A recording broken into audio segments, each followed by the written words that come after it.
महल छोड़ना आसान है, लेकिन मैं छोड़ना सबसे कठिन। ये कहानी उसी युद्ध की है जहां तलवार नहीं, अहंकार कटा था।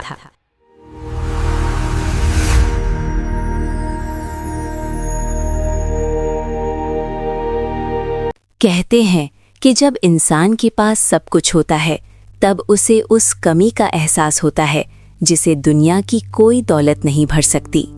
ये बल्ख का वो आलीशान कमरा है जहां विलासिता अपने चरम पर है, लेकिन इसकी दीवारें आज अपने मालिक को निगलने के लिए खड़ी हैं। सुल्तान इब्राहिम अधम, दुनिया का सबसे ताकतवर बादशाह, जो आज अपनी ही सल्तनत के बीच एक अजनबी की तरह खड़ा है। ये कमरा, ये बिस्तर, ये सब मेरा है या मैं इस सब का गुलाम हूँ? इतना ठंडा, इतना बेजान, क्या यही है मेरी जिंदगी का खुलासी?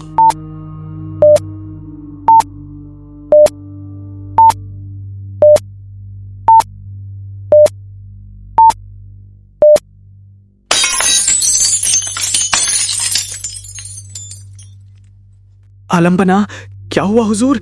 क्या किसी ने हमला किया? आपकी सलामती के लिए हकीम को बुलाऊं? पहरेदारों, पूरे महल की तलाशी लो। रुक जाओ वजीर, कोई हमलावर बाहर से नहीं आया, दुश्मन अंदर है। यहाँ तलवारें म्यान में डालो और खामोश हो जाओ। लेकिन हुजूर, आधी रात बीत चुकी है, पूरा बल्क सो रहा है, परिंदे भी अपने घोंसलों में शांत हैं, फिर आप इस तरह क्यों जाग रहे हैं? वजीर, पूरा बल्क इसीलिए सो रहा है क्योंकि वे कल की चिंता से मुक्त हैं। वे जानते हैं कि वे गुलाम हैं, लेकिन मैं बादशाह हूं और यही मेरी सबसे बड़ी कैद है। तुम्हें पता है, ये रेशम का कुर्ता आज मुझे लोहे की जंजीर जैसा चुभ रहा है। ये गुलाब का इत्र मुझे किसी मुर्दा घर की गंध जैसा महसूस हो रहा है। हुजूर, ये केवल दिमागी थकान है। आपने अभी हाल ही में 3 रियासतें फतह की हैं, खजाना लबालब भरा है। आप दुनिया के सबसे खुशनसीब इंसान हैं। मैं साजिंदों को बुलवाता हूँ, संगीत आपका मन बहला देगा। मन बहला देगा? वजीर, तुम कैंसर का इलाज इत्र से करना चाहते हो। संगीत मेरे अंदर के इस शोर को नहीं दबा सकता। देखो इसे, पूरी दुनिया इसके लिए खून बहाती है, पर मेरे लिए ये सिर्फ पत्थरों का एक बोझ है जिसने मेरी नींद छीन ली है। अंधेरे और उजाले के बीच की ये घड़ी इब्राहिम के लिए परिवर्तन की घड़ी थी। जब इंसान को अपनी हकीकत एक मजाक लगने लगे, तो समझ लेना चाहिए कि वो सत्य के बहुत करीब पहुंच गया है। आज महल की दीवारें इब्राहिम को एक सवाल पूछ रही थीं कि अगर तुम सुल्तान हो, तो तुम्हारी रूह प्यासी क्यों है?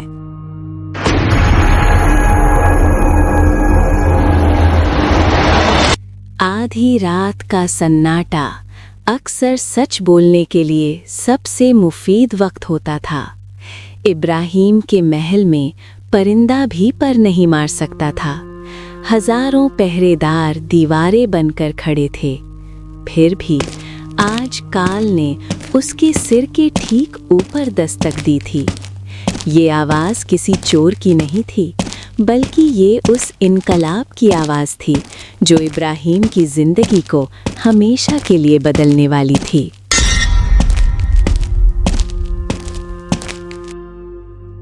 ए गुस्ताख, कौन है ऊपर? अपनी मौत को दावत दे रहा है क्या? नीचे उतर कायर, या मैं ऊपर आकर तेरी गर्दन और धड़ अलग कर दूं। पहरेदार, कहां मर गए तुम? अरे भाई, इतना शोर क्यों मचाते हो? मैं कोई कातिल नहीं हूँ। भाई, तेरी ये जुर्रत के तू बल्ख के सुल्तान को भाई कहें? अगर तू दुश्मन नहीं है तो इतनी रात को इस शाही छत पर क्या मुजरा कर रहा है? अपना नाम बता और मकसद।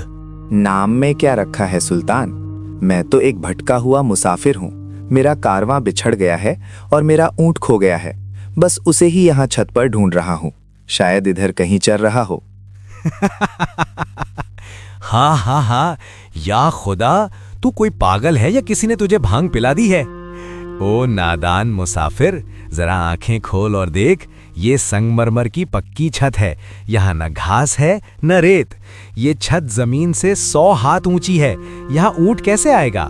तू महलों की छतों पर ऊंट ढूंढ रहा है? तुझसे बड़ा बेवकूफ मैंने आज तक नहीं देखा। बात तो तुमने पते की कही इब्राहिम। जरा अपनी ही बात पर गौर करो।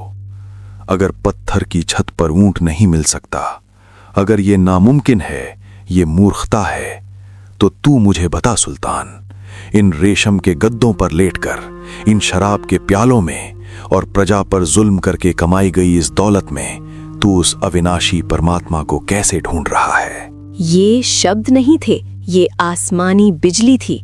इब्राहिम के तर्क के महल ढह गए। जिस ऊंट को वो छत पर ढूंढने वाले को मूर्ख कह रहा था, उसे समझ आया कि असली मूर्ख तो वो खुद है, जो नश्वर कचरे में अमरता ढूंढ रहा है। ठहरो, रुको, कौन हो तुम? मुझे जवाब दो।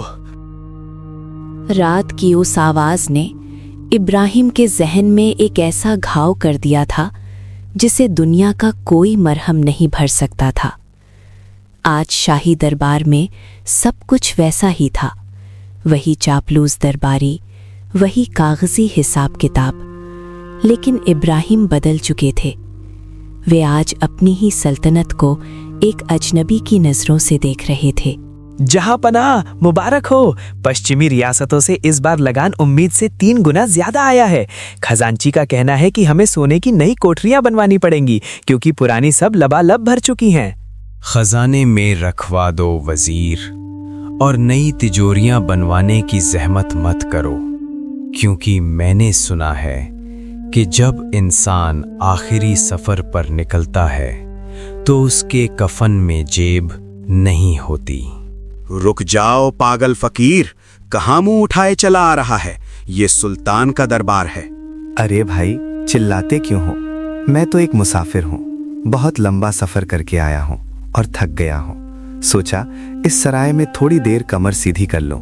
खामोश, ए गुस्ताख फकीर, तेरी मौत तुझे यहाँ खींच लाई है। अपनी गंदी आंखें खोल और देख, क्या ये तुझे कोई सड़क किनारे की धर्मशाला या मुसाफिर खाना नजर आता है? ये मेरा शाही महल है, मेरी 7 पीढ़ियों की विरासत। अहंकार जब अपनी चरम सीमा पर होता है, तब वो घर और सराय का फर्क भूल जाता है। इब्राहिम को अपनी विरासत पर गुमान था, पर फकीर के पास एक ऐसा सवाल था जो उस विरासत की जड़ों को हिलाने वाला था। सुल्तान, गुस्सा थूक दो, बस मेरे एक छोटे से सवाल का जवाब दे दो। अभी तुम इस तख्त पर बैठे हो, तुमसे पहले यहाँ कौन बैठता था? मेरे वालिद सुल्तान अहमद शाह। और उनसे पहले? मेरे दादा सुल्तान मोहम्मद। और उनसे भी पहले? अरे भाई, मेरे परदादा, उनके पिता, ये सिलसिला सदियों से चला आ रहा है। ये मेरा पुश्तैनी घर है। तो सुल्तान, वे सब अब कहाँ हैं? क्या वे अब भी इस महल में रहते हैं? नहीं, वे तो मर चुके हैं। अब वे इस दुनिया में नहीं हैं। तो सुनो इब्राहिम, जिस जगह पर एक आदमी आए, कुछ दिन रुके और चला जाए, फिर दूसरा आए, रुके और चला जाए, उसे दुनिया के समझदार लोग महल नहीं, सराय ही कहते हैं। तुम किस गलतफहमी में हो सुल्तान? तुम भी एक मुसाफिर हो। आज ये तख्त तुम्हारा है, कल किसी और का होगा। शाम होते ही तुम्हें भी ये सराय खाली करनी पड़ेगी। सराय हमारे सराय, सराय सराय आवाज़। कहाँ गया वो? उसे पकड़ो। नहीं, उसे सत्कार से वापस लाओ। वजीर, वो फकीर नहीं था, वो मेरा गुरु था। महल की दीवारें अब इब्राहिम को काटने को दौड़ रही थीं।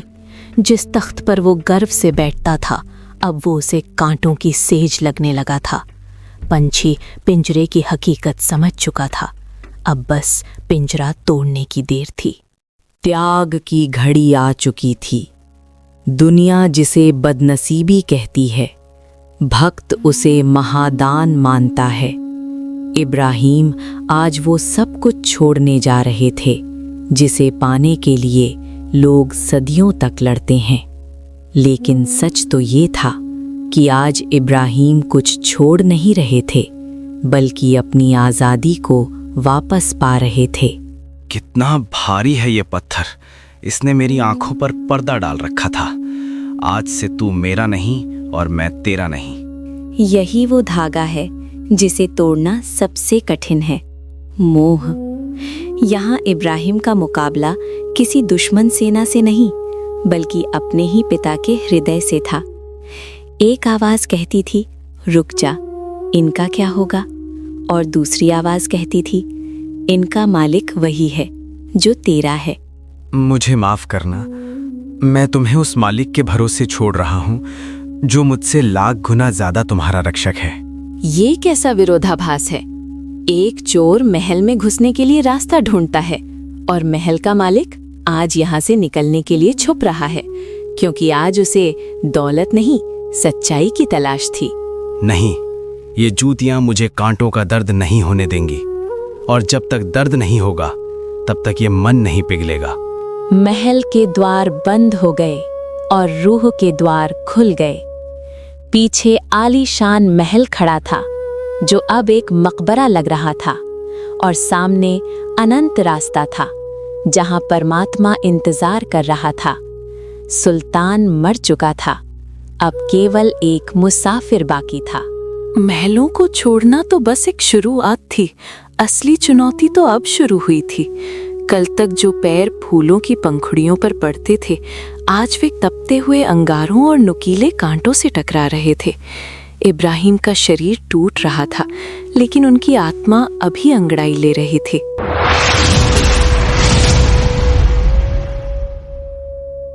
रुक जा इब्राहिम, क्या कर रहा है? तू यहाँ प्यासा मर जाएगा और गिद्ध तुझे नोच खाएंगे। देख, अभी भी समय है, वापस लौट जा। महल अब भी वही है, ठंडा पानी और मखमली बिस्तर तेरा इंतजार कर रहे हैं। नहीं, ऐ मेरे गद्दार मन, चुप हो जा। वो महल आरामगाह नहीं, वो रूह का कब्रिस्तान था। मैं यहाँ प्यासा मरना पसंद करूंगा, लेकिन उस सुनहरे पिंजरे में वापस नहीं जाऊंगा।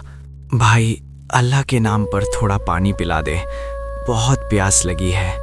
पीछे हट भिखारी, दिखता नहीं पहले मेरे जानवर पानी पी रहे हैं? बड़ा आया नवाबजादा, चल भाग यहाँ से। जब जानवर पी लेंगे तब बचा खुचा पी लेना।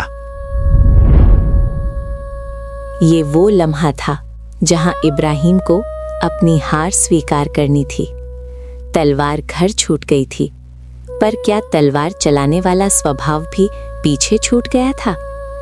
चरवाहे ने धक्का इब्राहिम के शरीर को नहीं, बल्कि उनके अहंकार को मारा था। शुक्र है तेरा मालिक, आज तूने मुझे मेरी औकात दिखा दी। अगर तलवार साथ होती तो आज मैं एक मासूम का खून कर बैठता। तूने आज मुझे चरवाहे से नहीं, मेरे अपने गुस्से से बचा लिया। आज सुल्तान सच में हार गया और एक भक्त जीत गया। जानवरों के साथ बैठकर पानी पीते हुए इब्राहिम को समझ आया कि कुदरत की नज़र में सब एक हैं। तपस्या अब शुरू हुई थी। सैकड़ों मील का सफर, हजारों कांटे और लाखों अपमान। इब्राहिम आज उस मंजिल पर खड़े थे जिसे ढूंढने के लिए लोग सदियों की इबादत करते हैं। काशी, जहां पत्थरों में भी भक्ति की गूंज है। लेकिन इब्राहिम किसी मूर्ति को ढूंढने नहीं आए थे, वे उस जीवित परमात्मा की तलाश में थे जो उनकी रूह की प्यास बुझा सके।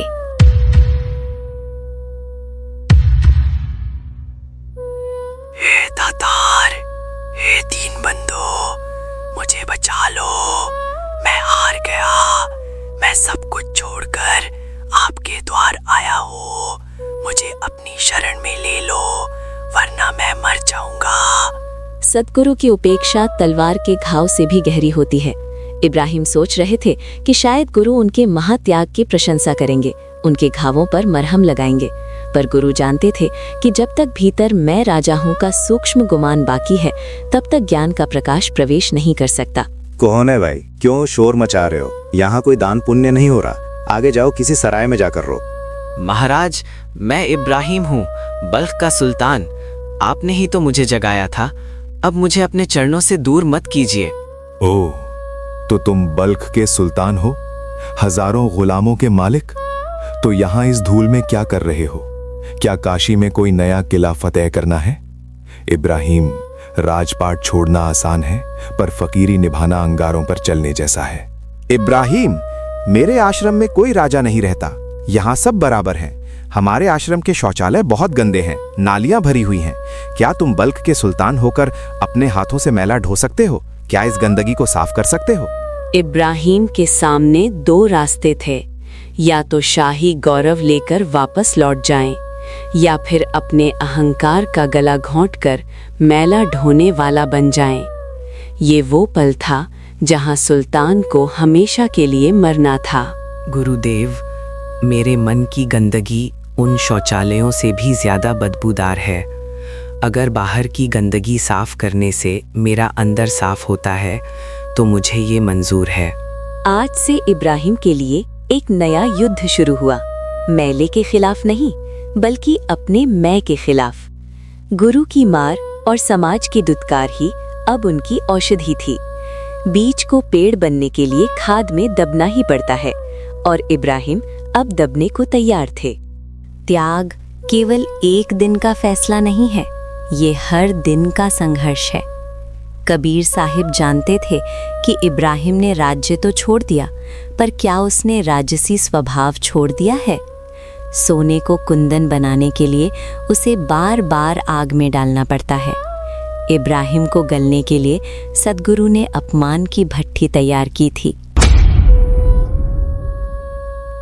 ऐ अंधी औरत, तुझे दिखाई नहीं देता नीचे कौन खड़ा है? तूने मेरी पगड़ी पर धूल डाली, तूने मुझे गंदा किया। जानती है मैं कौन हूँ? मैं बल्ख का सुल्तान इब्राहिम अधम हूँ।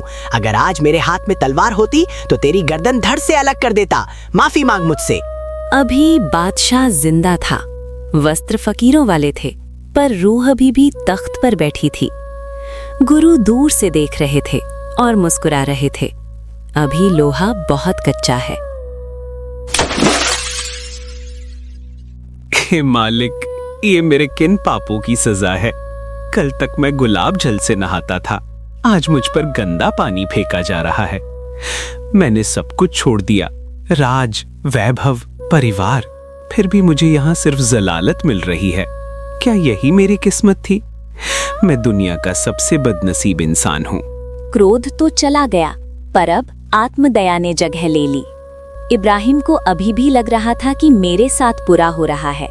जब तक मैं दुखी हूँ वाला भाव बाकी है, तब तक भक्ति का द्वार बंद रहता है। अहंकार ने रूप बदला था, पर मरा नहीं था।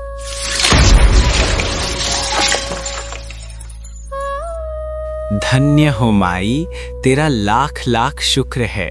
तूने आज मुझ जैसे पापी को शुद्ध कर दिया। मैं तो नर्क का कीड़ा था, जन्मों जन्मों का मैला था। तूने आज मेरे ऊपर कूड़ा डालकर मेरे मन का दर्पण साफ कर दिया। मुझ अधम को पवित्र करने के लिए तूने अपने हाथ कंधे किए माई। मैं तेरा कर्जदार हूँ। आज इब्राहिम मिट गया। आज न राजा बचा न दुखी इंसान। आज सिर्फ एक दास बचा था। जब अपमान भी प्रसाद लगने लगे तो समझ लेना चाहिए कि खुदा अब दूर नहीं है। कबीर साहिब ने खिड़की से देखा और कह उठे, आजा मेरे लाल, अब तू खाली हो गया है। अब मैं तुझ में समा सकता हूँ। 6 साल, 2000 से ज्यादा दिन और अनगिनत अपमान। आज वो घड़ी पहुंच आई थी जहां मैला और कंचन के बीच का भेद मिटने वाला था। इब्राहिम अधम ने उस अग्नि परीक्षा को पार कर लिया था, जहां पहुंचकर बड़े बड़े ऋषि मुनि भी डगमगा जाते हैं। आज बल्ख का सुल्तान नहीं बल्कि अमरता का वारिस अपने घर लौट रहा था। गुरुदेव, गुरुदेव, लोहा कुंदन बन गया। आज मैंने इब्राहिम पर सबसे भारी गंदगी फेंकी, पर उसे गुस्सा नहीं आया। उसने रोया भी नहीं। उसने तो मुझे दुआ दी। उसने कहा, माई, तूने मुझे पवित्र कर दिया। गुरुदेव, आज वो जीत गया। मुझे पता था लुई, हीरे को कितना भी कीचड़ में डालो, उसकी चमक नहीं जाती। आज उसके अहंकार की आखिरी परत भी गिर गई है। चलो, आज एक सच्चे बादशाह का इस्तकबाल करते हैं। रुकिए गुरुदेव, पास मत आइए। मैं बहुत गंदा हूँ। मेरे वस्त्र आपकी पवित्र चरणों को मैला कर देंगे। मैं अछूत हूँ गुरुदेव, मुझे दूर ही रहने दीजिए। इब्राहिम को अपनी गंदगी दिख रही थी, लेकिन कबीर साहिब को उसकी रूह का नूर दिख रहा था। दुनिया जिसे बदबू कहती है, सतगुरु उसे बंदगी की खुशबू मानते हैं। खबरदार इब्राहिम, जो तूने एक कदम भी पीछे हटाया। तू कहता है तू गंदा है। अरे पगले, तू तो आज वो आईना बन गया है जिसमें खुदा अपना चेहरा देख सकता है। आ मेरे लाल, आ मेरे हंस।